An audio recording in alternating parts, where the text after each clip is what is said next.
तो नमस्कार दोस्तों, कैसे हो आप सभी। स्वागत है आप सभी का कंप्यूटर एनालिस्ट चैनल पर।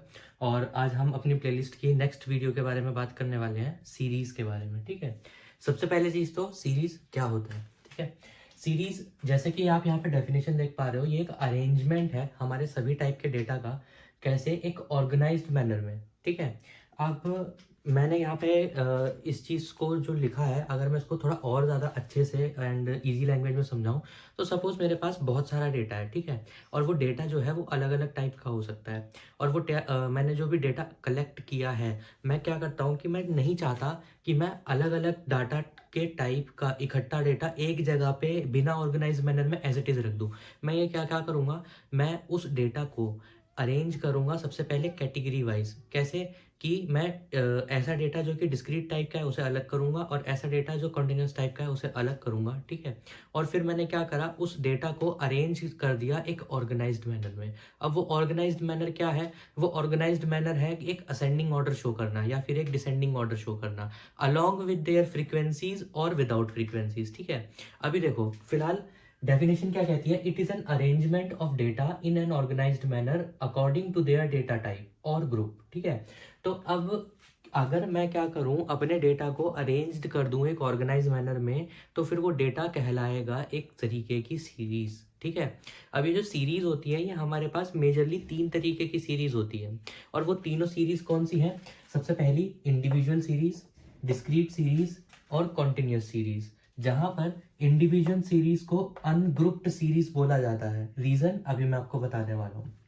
एंड डिस्क्रीट सीरीज और कॉन्टिन्यूस सीरीज, ये दोनों ही ग्रुप्ड सीरीज का पार्ट है। ठीक है, कैसे, क्योंकि जब भी मैं डिस्क्रीट सीरीज के डेटा को अरेंज करके लिखूंगा तो वो हमेशा एक पेयर में होगा, किसके साथ, फ्रीक्वेंसी के साथ। Same goes for continuous type का डेटा। ठीक है, अब एक बार पहले जरा इनकी डेफिनेशन देखते हैं कि इंडिविजुअल सीरीज कौन सी होती है। It consist of only observations. ठीक है, कि मेरे पास सपोज कुछ टास्क परफॉर्म है, ठीक है, करने के लिए वो मैंने टास्क परफॉर्म किया और साथ के साथ मैं ऑब्जर्वेशंस लिखने लगा। फॉर एन एग्जांपल, अगर मैं कोई सर्वे करता हूँ, मुझे किस लोगों की एज मेजर करनी है, तो मैं बस एज लिखता जा रहा हूँ लिखता जा रहा हूँ। वो रिपीट भी हो सकती है, नॉन रिपीट भी हो सकती है। ठीक है, अगर मैं इसी डेटा को एक ऑर्गेनाइज्ड मैनर में लिखूं, तो वो मेरी चेंज हो जाएगी एक डिस्क्रीट सीरीज में। ठीक है, अगर मैं यहाँ पर एक एग्जांपल लेके चलूं कि सपोज मैं यहाँ पर इंडिविजुअल सीरीज में एक तरीके की क्या करता हूँ, डाइस को रोल करता हूँ। और डाइस को रोल करने के बाद मुझे ये कुछ अलग अलग यहाँ पर क्या मिली, अलग अलग ऑब्जर्वेशंस मिली है। मैंने फर्स्ट टाइम डाइस रोल करा तो 1 मिला, सेकंड टाइम डाइस को रोल करा तो 2 मिला, थर्ड टाइम डाइस को रोल करा तो 1, फिर 1, फिर 3, फिर 5, 4, 6, 3, 1, 1। अब आप यहाँ पे देखोगे क्या, कि मेरे पास जो नंबर है 3 वो भी रिपीट हुआ है, जो नंबर है 1 वो भी रिपीट हुआ है, क्योंकि डाइस में हमारे पास, हमें पता है कि लिमिटेड नंबर्स है, 6 ही नंबर्स हैं। और मैं जितनी ज़्यादा बार उस डाइस को रोल करूंगा, मेरे पास उतने ज़्यादा चांसेस बनेंगे क्या होने के, ये नंबर्स को रिपीट होने के। अब इसी तरीके की ऑब्जर्वेशंस को लिखने का दूसरा तरीका क्या होगा, कि मैं अगर यहाँ पे डाइस को थ्रो कर रहा हूँ, तो मेरे पास मैक्सिमम जो पॉसिबिलिटीज है वो क्या होगी, 1 नंबर से लेके 6 नंबर के बीच में कोई भी ऑब्जर्वेशन आना। ये मेरे पास क्या है, टोटल पॉसिबिलिटीज है। अब सपोज मैं क्या कहता हूँ, जो मैंने टोटल नंबर ऑफ टाइम्स अपने डाइस को थ्रो किया, तो मुझे 0 बार क्या मिला, 1, यानी कि 1 मेरा एक भी बार नहीं आया। 4 टाइम्स मुझे मिला 2, यानी कि जो नंबर 2 है, जो डाइस का फेस है जिसपे 2 साइन होगा, वो मुझे कितनी बार मिला, 4 बार मिला। सेम उसी तरीके से जो 3 फेस है डाइस का, वो कितनी बार मिला, एक बार। जो 4 फेस है वो 2 बार, जो 5 फेस है वो एक बार, जो 6 फेस है वो एक बार। ठीक है, तो अब देखो, काम मैंने बिल्कुल सेम किया है, ऑब्जर्वेशंस मैंने बिल्कुल सेम, जो जो भी मेरे डाइस का फेस पे आता गया वो मैंने नोट करी है। मैंने बस क्या करा, अपने डेटा को यहाँ पर एक ऑर्गेनाइज्ड मैनर में रखा डिस्क्रीट सीरीज में, और इंडिविजुअल सीरीज में सिर्फ ऑब्जर्वेशंस नोट डाउन करता गया, और एक अनऑर्गेनाइज्ड मैनर में मैंने अपने डेटा को स्टोर कर दिया। लेकिन अब आप बोलोगे कि सीरीज की डेफिनेशन तो क्या थी, कि हमारा डेटा एक ऑर्गेनाइज्ड फॉर्म में होना चाहिए। तो यही इंडिविजुअल सीरीज कंप्लीट होने के लिए मुझे क्या करना होगा, इसे असेंडिंग या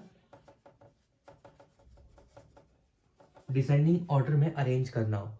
अब आप बोलोगे कैसे, तो 1, 1, 1, 1, 1, 2, 3, 3, 4, 5, 6।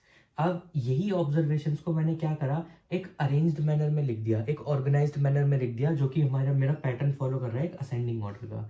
तो इसलिए अब ये जो मेरे पास ऑब्जर्वेशंस है ये बन जाती है एक इंडिविजुअल टाइप की सीरीज, ठीक है। और अगर मैं बात करता हूँ डिस्क्रीट सीरीज की, तो क्या है, it consist of class marks, ठीक है। ये जो मेरे पास डाइस के नंबर्स है ये क्या है, क्लास मार्क्स है। और ये कैसे टाइप का डेटा है, डिस्क्रीट टाइप का डेटा है, ठीक है। जो क्लास मार्क्स है हमारे पास यहाँ पर वो क्या है, एक राउंड फिगर वैल्यूज में ही एग्जिस्ट करेगा, है ना। तो यहाँ पे क्या लिखा है, it consist of class marks of discrete data along with there frequency, ठीक है, कि वो एग्जिस्ट करेगा एक क्लास मार्क्स के साथ विद देयर फ्रीक्वेंसी, ठीक है। अब यहीं पे अगर हम बात करते हैं कॉन्टिन्यूस सीरीज की, तो it consist of class interval of continuous data along with there frequency. अब देखो कॉन्टिन्यूस डेटा हमने क्या पढ़ा था, ऐसी वैल्यूज जो कि पॉइंट्स में एग्जिस्ट करेंगी, डेसिमल वैल्यूज में एग्जिस्ट करेंगी। उसी को इंटरप्रेट करने का एक दूसरा तरीका क्या, कि अगर मेरे पास कोई वैल्यू है 2.5, ठीक है, तो ये 2.5 क्या है, 2 से ग्रेटर है और 3 से लेसर है ना। तो अब मैंने क्या करा, एक रेंज ले ली जिसका एक स्टार्टिंग पॉइंट है, एक एंडिंग पॉइंट है, ठीक है। उसके बीच में कुछ एक वैल्यू मेरे पास लाई कर रही है, क्योंकि जब भी मैं अगर बात करता हूँ ना डेसिमल वैल्यूज की, तो डेसिमल वैल्यूज एग्जैक्ट सेम तरीके की लाई करना बहुत ज़्यादा क्वांटिटी में मेरे पास ज़्यादा मुश्किल हो जाता है, ठीक है। क्योंकि पॉइंट के बाद अब मेरे पर ना डिपेंड करेगा कि मैं कितने नंबर ऑफ प्रिसीजन पॉइंट्स लेके चलने वाला हूँ। मैं पॉइंट के बाद 4 डिजिट्स लूँ, 5 डिजिट्स लूँ, 2 डिजिट्स लूँ, 3 डिजिट्स लूँ, वो डिपेंड करेगा अलग अलग तरीके की सिचुएशंस पे। तो उन सब से डील करने के लिए हमने क्या करा, एक रेंज्ड फॉर्म में, जिसको मैं क्या बोलता हूँ, क्लास इंटरवल बोलता हूँ, एक क्लास इंटरवल की फॉर्म में अपने डेटा को अरेंज किया, जहां पर अगर मैं इस डेटा को इंटरप्रेट करूँ तो उसका मतलब क्या होगा, मेरे पास 0 से 10 एज के बीच कितने लोग हैं, 2 लोग हैं। मेरे पास 10 से 20 एज के बीच के कितने लोग हैं, 4 लोग हैं। 20 से 30 एज के बीच के कितने लोग हैं, 1 लोग हैं, ठीक है। तो आई होप आप सबको ये टॉपिक समझ आया होगा, ठीक है। थ्योरी पार्ट है वैसे तो ये सारा।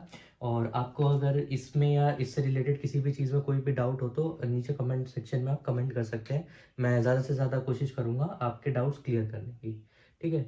बाकी स्टैटिस्टिक्स की और वीडियोस अभी आती रहेंगी लगातार, ठीक है। तो चैनल से जुड़े रहिए और ये वीडियो को लाइक कीजिए, शेयर कीजिए एंड सब्सक्राइब कीजिए। Thank you.